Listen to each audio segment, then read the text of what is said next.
যে বিজয় হয়েছে, এই বিজয় প্রকৃতপক্ষে সর্বপ্রথম আমি ক্রেডিট দিব এদেশের ছাত্র, তারপরে এদেশের সাধারণ জনগণ, তাদের অভিভাবক বৃন্দ, সবাই এই সংগ্রামে জড়িত। এটা আপনি বলেছেন এটা বিএনপির বিজয়, আপনি ঠিক এইভাবে এককভাবে না, এটা তো দেশবাসী সবাই জানে এটা কার সংগ্রাম ছিল। বেসিক্যালি এটা স্টুডেন্ট মুভমেন্ট, স্টুডেন্ট মুভমেন্টের মাধ্যমে সমস্ত দেশবাসী এই সংগ্রামে জড়িত হয়ে গেছে। এটা সমগ্র দেশবাসীর বিজয় হয়েছে। এখন এই উল্লাসের ভিতরে যদি আমরা থাকি, ভারতীয় গোয়েন্দা বাহিনী কিন্তু অনেক এক্সপার্ট, এখানে তাদের অনেক কিলিং গ্রুপ আছে এই আমাদের দেশে, দে আর দি পেইড এজেন্ট। এখন এগুলো কাউন্টার করার জন্য আমাদের দেশের যারা ডেডিকেটেড গোয়েন্দা বাহিনীর লোক আছে তাদের নিয়োগ করা দরকার। পুলিশ বাহিনীতে শুদ্ধি অভিযান করা দরকার পরিকল্পিত হবে।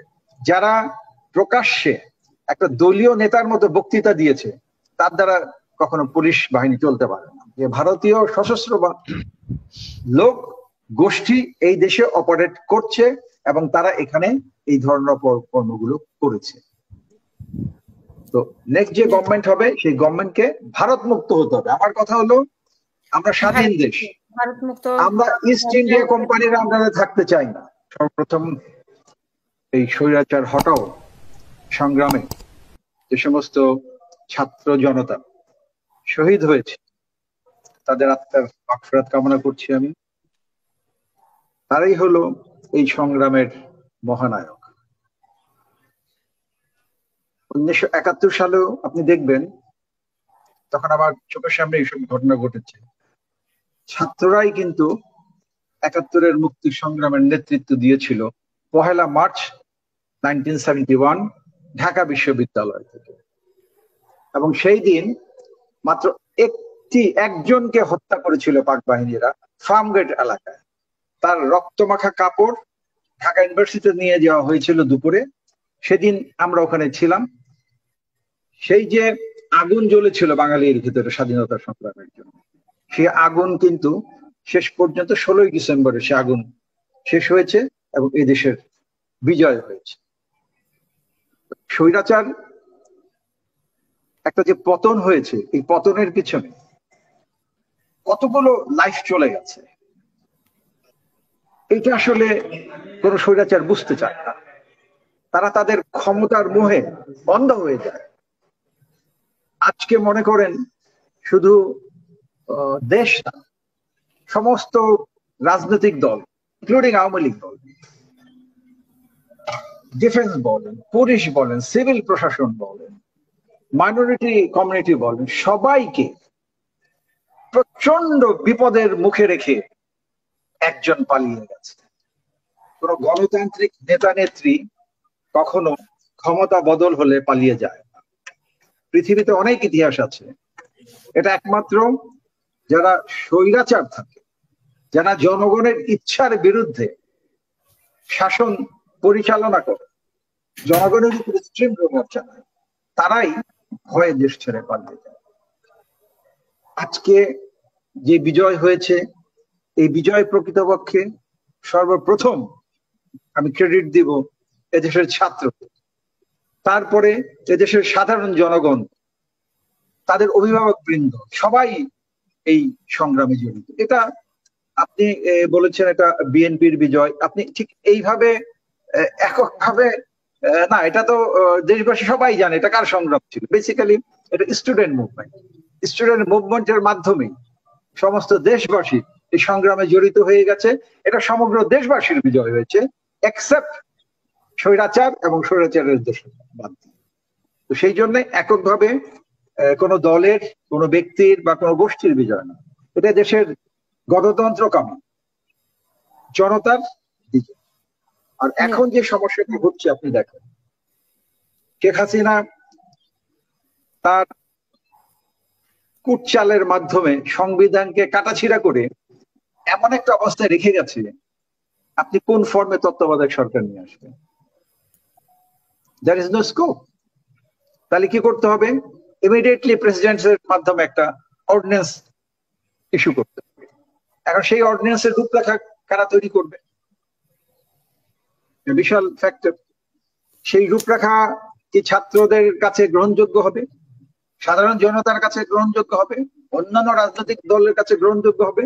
তাহলে সেই জন্য সময় ক্ষেপণ না করে যারা স্টেক হোল্ডার আছে তাদের নিয়ে এই রাতেই বসে রূপরেখা তৈরি করা দরকার। সেই রূপরেখার আলোকে অর্ডিন্যান্স ইস্যু করে আমার মনে হয় একটা তত্ত্বাবধায়ক ফর্মের গভর্নমেন্ট আসা উচিত। আর যে গভর্নমেন্টই আসুক,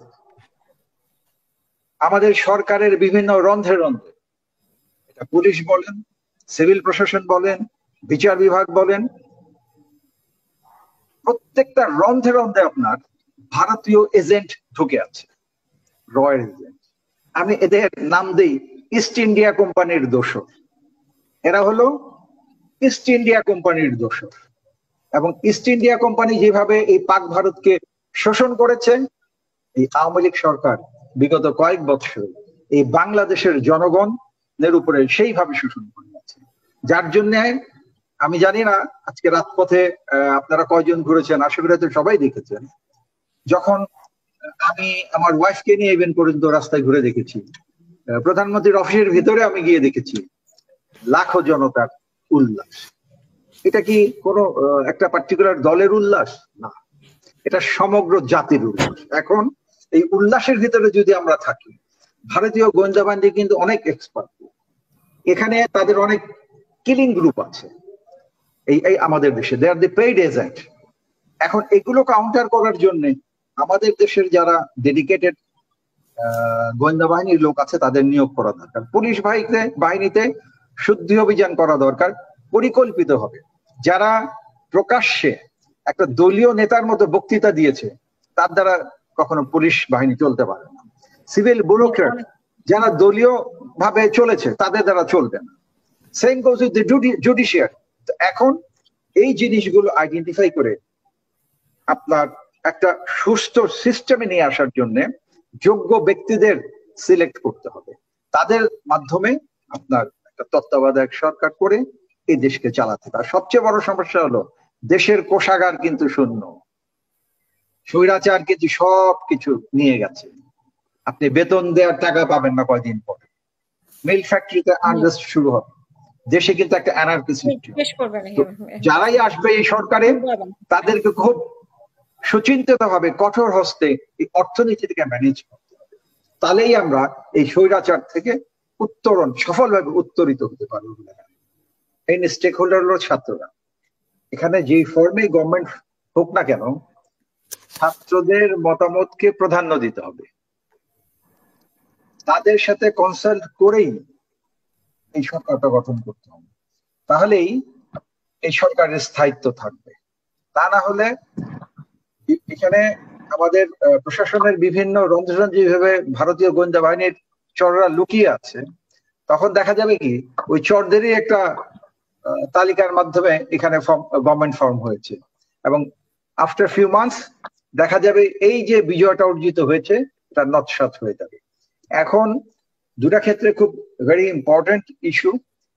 আজকে আমি কিছুক্ষণ আগে খবর পেলাম যে আমার আশুলিয়া থানা আগুন দিয়ে জ্বালিয়ে দেওয়া হয়েছে, ওখান থেকে আমি খবর পেলাম। তো সরকারকে ইমিডিয়েটলি এই বিভিন্ন থানা স্থাপনা যেগুলোতে কিছু কিছু ব্যক্তিরা আক্রোশ বা বিভিন্ন কারণেই অগ্নিসংযোগ করছে, এই অগ্নিসংযোগ লুটপাটটা বন্ধ করতে হবে। নাম্বার 2 হচ্ছে আমাদের দেশে যারা মাইনরিটি কমিউনিটি আছে তাদের সিকিউরিটিটা এনশিওর করতে হবে, এবং এরপরে অন্যান্য বিষয় যেগুলো আছে অর্থনীতি, এই জিনিসগুলোকে হ্যান্ডেল করতে হবে। এখন দেশে যদি এই এনার্কি গুলো আজকে আশুলিয়া থানা, তারপরে কালকে সাভার থানা, এরকম যদি হতে থাকে, এটা কিন্তু ইন্ডিয়ান এজেন্টরাই এখানে থেকে এই কাজগুলো করাচ্ছে। এবং আরেকটা খবর আছে হলো এই আশুলিয়া থানার পাশেই ভারতীয় সশস্ত্র লোক তারা ছিল, এবং তারা এখানে গুলি করে অসংখ্য নিরীহ লোককে হত্যা করেছে। এবং একটা অসমর্থিত খবরে আমি কিছুক্ষণ আগে পেলাম, এই লোকগুলোকে পরে এরা রাস্তায় গুলি করতে করতে এসে সাভার ক্যান্টনমেন্টে এই ভারতীয় লোকগুলো আশ্রয় নিয়েছে, এবং সাভার ক্যান্টনমেন্ট থেকেও কিছুক্ষণ আগে 2 রাউন্ড ফাঁকা গুলির শব্দ পাওয়া গেছে। তখন স্থানীয় এক সাংবাদিক সাভার ক্যান্টনমেন্টের দায়িত্বপ্রাপ্ত কোন এক কর্মকর্তার সাথে আলাপ করে জানতে পেরেছে, তারা বলছিল এটা মানে অস্ত্রের ম্যাগাজিন আনলোড করার সময় এটা মিসফায়ার হয়েছে, বাট ওই যে ভারতীয় লোক যে ঢুকেছে এটার ব্যাপারে কিন্তু তারা কোনো মন্তব্য করতে রাজি হয়নি। তার মানে এখানে সন্দেহ থেকেই যাচ্ছে যে ভারতীয় সশস্ত্র লোক গোষ্ঠী এই দেশে অপারেট করছে এবং তারা এখানে এই ধরনের কর্মগুলো করেছে। তো নেক্সট যে গভর্নমেন্ট হবে সেই গভর্নমেন্টকে ভারত মুক্ত হতে হবে। আমার কথা হলো আমরা স্বাধীন দেশ, আমরা ইস্ট ইন্ডিয়া কোম্পানির আন্ডারে থাকতে চাই না। আমরা এতদিন কথা বলতে পারি, মাঝরাতে আমার বাসা গুলশান বাসা দরজা ভেঙে আমাকে গ্রেফতার করেছে। আমি কি অপরাধ করেছি? আমাকে ডাকলেই তো আমি যেতাম পুলিশ। আমি কি ফিউজিটিভ কেউ? আমি কি এদেশ থেকে পলাতক কেউ? আমি 26 বছর সেনাবাহিনীতে চাকরি করেছি, মাথা উঁচু করে চাকরি করেছি, কোন দুর্নীতির কোন অভিযোগ আমার শরীরে নেই। তারপরেও মাঝরাতে সেই ডিবির লোক এবং তথাকথিত গোয়েন্দা বাহিনী যারা আছে এই লোক মিলে আমার দরজা ভেঙে আমাকে নিয়ে গেছে। তাদের পরিকল্পনা তারা সাকসেসফুল করতে পারেনি, কারণ আমি মিডিয়ার লোক দেখেছি। তারা স্বীকার করেছে যে আমাকে গুম করার প্ল্যান ছিল, যেহেতু মিডিয়ার লোক এসেছে সেই জন্য তারা করে। তারা বলছে স্যার আমরা তো এসেছিলাম আপনাকে কয়েকদিন আপনাকে আটক রেখে আপনার সাথে গল্প গুজব করতে, যেহেতু মিডিয়া দেখে ফেলেছে সেটা সম্ভব হচ্ছে না। তো এটা তো আমাদের ডিবি পুলিশ এবং তার সাথে শক্তিশালী দেশের যে গোয়েন্দা সংস্থা আছে একটা, তারা মিলেই তো এই কাজগুলো বিভিন্ন লোককে কিডন্যাপ অনেকেই জানতে চাচ্ছে যে আমারও ঠিকানাটা আয়নাঘরেই হতো, কিন্তু আলটিমেটলি আমি আয়নাঘরে রয়ে গেছে আমার মনে হয় এখন অনেকে আছে। এবং আমার কোর্সমেট আব্দুল্লাহ আমান আজমি ব্রিগেডিয়ার গোলাম আজমের ছেলে, তার ব্যাপারে আমি যতটুকু জানি সে আয়নাঘরে আছে, এখন জীবিত আছে। তো এই জিনিসগুলোকে অ্যাড্রেস করতে হবে। আমার কথা হলো দেশপ্রেমিক ব্যক্তি আনতে হবে, ভারত প্রেমিক কোন ব্যক্তিকে এনে মসনদে বসানো যাবে না। আর 2 নম্বর হলো এই ছাত্র যারা আন্দোলন করেছে তাদের একটা কোর টিমকে এই রাষ্ট্র পরিচালনার সাথে যুক্ত করতে হবে। তাহলেই এই 2 নম্বরই লোক, 2 নম্বরই গ্রুপ কোনো কিছু করতে পারবে না।